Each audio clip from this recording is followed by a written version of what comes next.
Hi everybody, my name is Dr. Yasser Osman and I'm going to talk about shock. Definition of shock. Shock is a state of acute circulatory failure leading to decreased organ perfusion with inadequate delivery of oxygenated blood to tissue. Initially, this state is reversible, but prolonged hypoperfusion leads to cellular hypoxia and becomes irreversible with cell death and multiple organ dysfunction failure. Therefore, early recognition and therapy of shock are very important. However, the mortality rate is still very high. Patient monitoring in shock. Clinical monitor is very important. We should monitor the heart rate, the blood pressure, respiration, temperature, urinary output, and level of consciousness. ECG also is very important to monitor the heart rate, the rhythm, and any ischemic attack. Arterial catheter for invasive blood pressure monitoring and blood gas analysis. Central venous line for CVP and fluid therapy. Pulmonary artery catheter for pulmonary artery wedge pressure and cardiac output, and also to assess the systemic vascular resistance state. Laboratory investigation including hemoglobin, hematocrit, urea creatinine coagulation studies, cardiac enzymes, and cultures. Lactate in the blood, the normal level is less than 2 millimole per liter. Imaging, which consists of radiography, ultrasound, and CT, and so on. Shock can be hypovolemic shock, for example, loss of blood, which is the hemorrhagic shock, loss of plasma, like in burn, and loss of fluids. Cardiogenic shock, for example, pump failure, myocardial infarction, or cardiomyopathy, or acute valvular dysfunction. Distributive shock, which can be septic shock, anaphylactic shock, or neurogenic shock. Obstructive shock, tension pneumothorax, cardiac tamponade, massive pulmonary. Hypovolemic shock occurs due to inappropriate low intravascular volume leading to decreased preload, decreased stroke volume, and decreased cardiac output. Hypovolemic shock can be due to decreased intravascular fluid or decreased blood volume. For example, hemorrhage, which is the hemorrhagic shock. Causes like loss of blood in trauma or GIT bleeding, loss of plasma as in burn, loss of fluid, vomiting, diarrhea, third space loss as pancreatitis, ascites, and so on. Hypovolemic shock. Blood loss beyond 10% of the circulating volume triggers cardiovascular response in order to restore preload and maintain cardiac output and blood pressure. These responses include increased venous tone, venoconstriction, so venous return increase to the heart to maintain stroke volume. Increase arteriolar tone, thus increasing perfusion pressure to the organs. Increase the heart rate to compensate for the reduced stroke volume and try to maintain cardiac output. Increase contractility in order to increase stroke volume and maintain cardiac output. Hemorrhagic shock. Hemorrhagic shock can be divided into 4 classes. Class 1, hemorrhage. Blood loss is less than 15%. Class 2, from 15 to 30% blood loss. Class 3, from 30 to 40% blood loss. And Class 4 is more than 40% loss. Class 1, minimum clinical signs. No need for fluid replacement if hemorrhage is stopped. While in Class 2, signs include tachycardia, tachypnea, decreased in pulse pressure, anxiety, delayed capillary refill, slight oliguria. Replacement is required using colloid or crystalloid. Blood is not immediately necessary. Pathophysiology, hypoperfusion only for organs able to withstand prolonged ischemia. For example, skin, fat, muscle, bones. The arterial pH is still normal.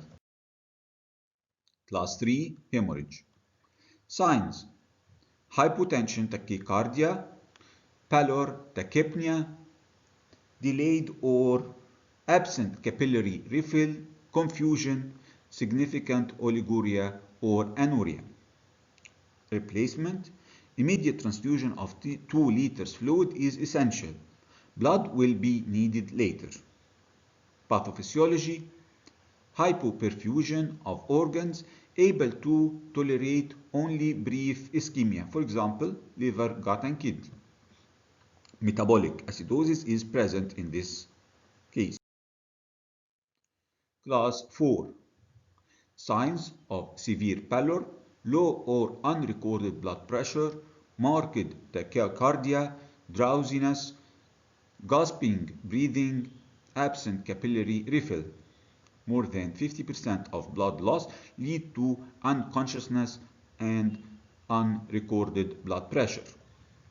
Replacement: unless rapid blood transfusion is given, patient is likely to die. Pathophysiology, hypoperfusion of the heart and brain, severe metabolic acidosis plus or minus respiratory acidosis. What about the management? Well, when we see a patient like this, we should do 2 large IV cannula for fluid resuscitation, because this is life-saving. The first priority is to stop bleeding by surgical intervention, while the second priority is to replace the intravascular volume to avoid organ failure. Oxygen therapy by face mask. The response to a fluid challenge is a safe method for assessment of hypovolemia. What is the fluid challenge? Give crystalloid as an initial rapid infusion over 10 to 15 minutes of 20 ml per kg for children or 2 liters for adult. 3 possible responses will result. Rapid return of vital sign to normal, decreased heart rate, normal blood pressure, and good urine output. In this condition, blood loss is less than 20% or hemoglobin is about 10 grams per deciliter, and there is no need to give blood. Initial recovery followed by a relapse, transient response. Inadequate volume replacement is suggested. Changing to colloid or to blood is now accepted. This response indicates moderate, i.e. 20 to 40% of blood loss, and ongoing blood loss. When the patient is not responding to 2 liters of crystalloid, immediate blood transfusion is essential. Fluid therapy. We can give crystalloid, ringer, or saline used for initial therapy. The volume administered should be 3 times the estimated blood loss. Colloid, more effective in rapid restoring intravascular volume. The volume administered is the same as estimated blood loss. Blood, cross-matched whole blood is ideal, but typing and cross-matching take about 45 minutes to 60 minutes. Uncrossed O negative packed RBCs, which is the universal donor, should be reserved for life-threatening blood loss only. Fresh frozen plasma is indicated for the clotting factor deficiency. The endpoint of fluids therapy is always an improvement of the clinical signs, which is the blood pressure, heart rate, pulse, and CVP, urine output. Blood and fluid should be warmed before infusion to avoid hypothermia. Metabolic acidosis will resolve with hydration, and improvement of organ perfusion. Thus, the use of sodium bicarbonate is often not indicated. Hypotension should be treated with IV fluids and blood, not vasopressor, unless there is profound hypotension that is unresponsive to fluid therapy, coexisting cardiogenic shock or cardiac arrest. What about the cardiogenic shock? Cardiogenic shock is due to failure of the left ventricle to pump oxygenated blood to peripheral tissues. Pump failure, like in case of myocardial infarction or cardiomyopathy. Acute valvular dysfunction as mitral regurgitation, with arrhythmias and drug as calcium channel blockers. Myocardial infarction is the most common cause of cardiogenic shock. The mortality rate is about 30 to 90% within the first 24 hours. Clinical manifestation: hypoperfusion that can be detected by pale, cold skin, tachycardia, sweating, oliguria, hypotension, tachypnea, confusion, agitation, and metabolic acidosis. Lung congestion, which can be detected by pulmonary edema, dyspnea, raries, congested neck veins, gallop, and hypoxemia. Other findings can be done by ECG and echocardiography, cardiac enzyme, and X-ray, and so on. Management: invasive monitoring is mandatory, for example, using pulmonary artery catheter. Echocardiography and cardiac catheterization is as early as possible. 100% oxygen mask and mechanical ventilation if needed. Life-threatening arrhythmias should be treated with drugs or cardioversion or pacing. In patients with myocardial infarction, coronary reperfusion can be achieved by thrombolytic therapy or preferably primary percutaneous coronary intervention. Urgent surgical revascularization may be indicated. Circulatory support: optimize the preload by fluid if necessary. Treat elevated preload by diuretics. Inotropic support to improve contractility, for example, dobutamine or epinephrine. Consider vasodilators therapy to improve cardiac output by reducing afterload, for example, nitroglycerin and sodium nitroprusside. Vasopressor may increase coronary perfusion, but only used if there is no rise in the systemic vascular resistance. If blood pressure is still low, consider mechanical assisting device as intra-aortic balloon pump and ventricular assist device, aiming at improving the cardiac. What about the distributive shock? Distributive shock is characterized by profound systemic vasodilatation and is commonly associated with relative intravascular volume depletion, characterized by reduced in systemic vascular resistance. For example, septic shock, anaphylactic shock, neurogenic shock as spinal cord injury, acute liver failure, vasodilator drugs, and acute adrenal insufficiency. Septic shock: it is sepsis associated with hypotension, despite adequate volume resuscitation. Septic shock is the leading cause of death in the ICU.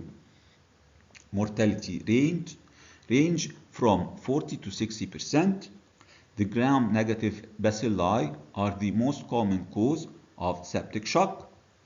Other infectious agent that can cause septic shock is gram-positive bacilli, fungi, virus, and parasite.